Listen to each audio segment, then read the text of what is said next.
నడవండి ఉదయకాలమే ప్రోగ్రాంకు మిమ్మల్ని ప్రేమపూర్వకంగా స్వాగతిస్తున్నాము.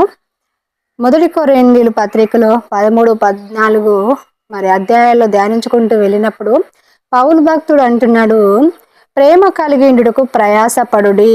మరి ప్రేమ అనేది మరి దేవుడు అంటున్నారు, ఆయన యొక్క స్వరూపమై ఉంది, దేవుడే ప్రేమ అయి ఉన్నారు. కాబట్టి మరి దేవుడి బిడ్డలైన వారు ఎవరైనా ప్రేమతో నింపబడి ఉండాలి. అలా కాకుండా మరి ఎన్ని వరములు కలిగినా, మరి ప్రవచించు వరము కలిగినా, మరి ఎన్ని అద్భుతములు సూచక క్రియలు చేసినా కూడా దేవుడు అంటున్నారు, మరి అవన్నీ మరి ఎన్ని కృపావరములు కలిగినా, ఎన్ని మర్మములతో కూడిన జ్ఞానయుక్తమైన విషయాలను మరి తెలియపరిచినా కూడా మరి వాటన్నిటికంటే ప్రేమ కలిగి ఉండుటకు ప్రయాసపడుడే మరి ముఖ్యమని దేవుడు చెప్పడం జరుగుతుంది.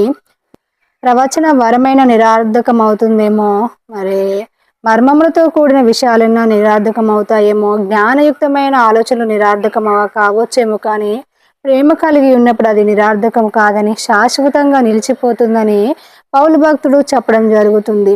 అవును, మరి ఈ రోజుల్లో మనము ఎన్ని వరములు కలిగిన మర్మములతో కూడిన ప్రవచించిన ప్రవచనములు చెప్పినప్పటికీ భక్తుడు ప్రేమ లేకుండా నేను మరి వ్యర్థున్నే అని పౌలు భక్తుడు చెప్పడం జరుగుతుంది.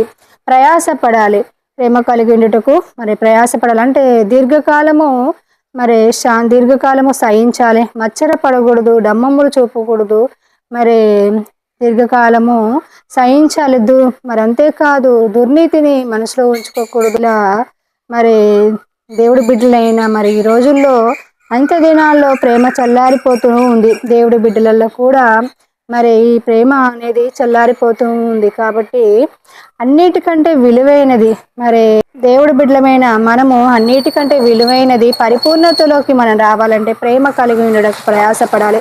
ఎప్పుడైతే మనం భక్తిలో పరిపూర్ణతలోకి వచ్చినామో, మరి అంతకు ముందైతే మనం చేసే భక్తి విషయంలో ఒక విషయాన్ని అద్దంలో చూసుకున్నట్లు ఎలా ఉండేదో, మరి పరిపూర్ణతలోకి ప్రేమ కలిగి మనం జీవించినప్పుడు మరి ముఖాముఖిగా చూసుకున్నట్లు మన భక్తి జీవితం ఉంటుంది. అంటే ప్రేమ లేకుండా జీవించే జీవితానికి, మరి దేవుడి ప్రేమతో నింపబడి జీవించే జీవితానికి, దేవుని యొక్క ప్రేమతో నింపబడకుండా జీవించే జీవితానికి తేడా ఏంటంటే, అద్దంలో చూసుకున్నట్లు ప్రేమ లేకుండా దేవుడు ఆత్మతో ప్రేమతో నింపబడకుండా జీవించిన జీవితం ఉంటే, దేవుని ఆత్మతో నింపబడి ప్రేమ కలిగి మన ప్రయాసతో మరి జీవించిన జీవితం ముఖాముఖిగా జీవించిన జీవితం లాగా ఉంటుంది.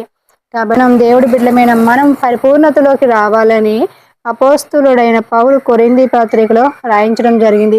ఈ వాక్యం మీ వినికిలో దీవించబడును గాక. మీ ప్రార్థన అవసరత కోసము మెసేజ్ బాక్స్లో మెసేజ్ చేయండి.